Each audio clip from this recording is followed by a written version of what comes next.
I'm joined now by the leader of the UK Independence Party, Nigel Farage. Mr Farage, thank you very much for joining me.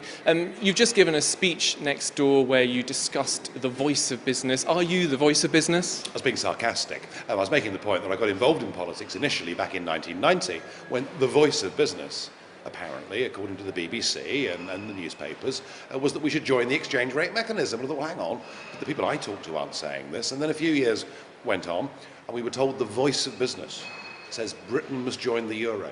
The city will suffer a catastrophic decline in turnover if we don't join the euro.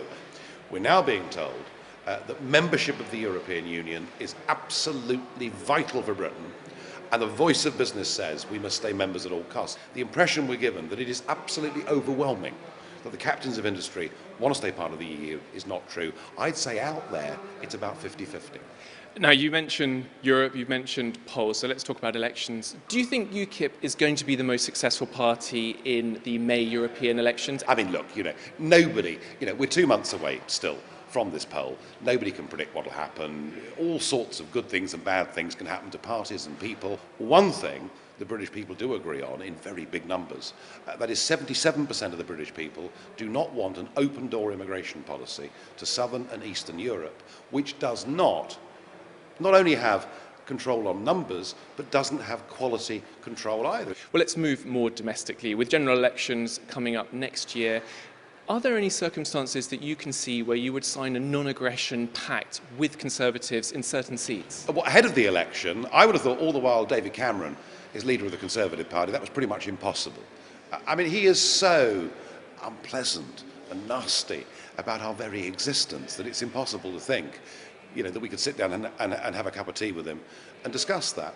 And actually, funny thing is, from an electoral perspective, it may not be to our advantage to do so anyway. The great misperception of UKIP that is currently going on amongst the commentariat is the belief that every UKIP voter is a retired half-colonel living on the edge of Salisbury Plain, only happy when the first pink gin of a day is poured and determined to bring back the birch. Well, I'm sure we have some voters like that, as all parties do. But the truth of it is, only a third of the UKIP vote has come from the Conservative Party. A very big lump of our vote has now come from Old Labour, and amazingly over 1 in 5 of our votes has come from non-voters. Now, there's been a fair amount of coverage in the press about your alleged misuse of EU parliamentary payroll funds. Are you feeling under pressure from political and media scrutiny? Well, I think we're challenging the establishment in a way that has not been seen in post-war political Britain. So, of course, they're going to fight back, and of course they're going to throw every accusation they can at me that is possible. What I've noticed in the last few weeks has been all sorts of speculation about my private life and goodness knows what else. What I've noticed is no one now is challenging me on the economic and political arguments. They've given up with that completely. They're going for the man and not the bull. Well, do you know what? Let them try. In your speech tonight, you accused the CBI of masquerading as the voice of business. So what do you think its members really want? When YouGov went round the back of the CBI, far from the CBI position that a referendum on EU membership would be bad for business, destabilising, bad for foreign and direct investment, actually what YouGov found was 71% of CBI members wanted a referendum.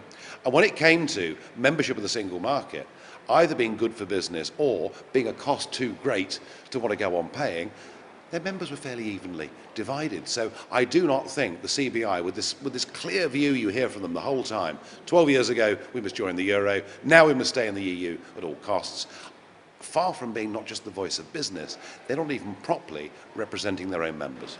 And finally, just to clarify, if you don't win a single seat in next year's national elections, will you immediately step down as party leader? If I take us through the next 2 national elections, the first one being in 2 months' time and the general election of 2015, and if I get to the end of that campaign in 2015 without a UKIP voice in Westminster, I will have failed. So if I don't stand down, they'll kick me out anyway. Nigel Farage, thank you very much.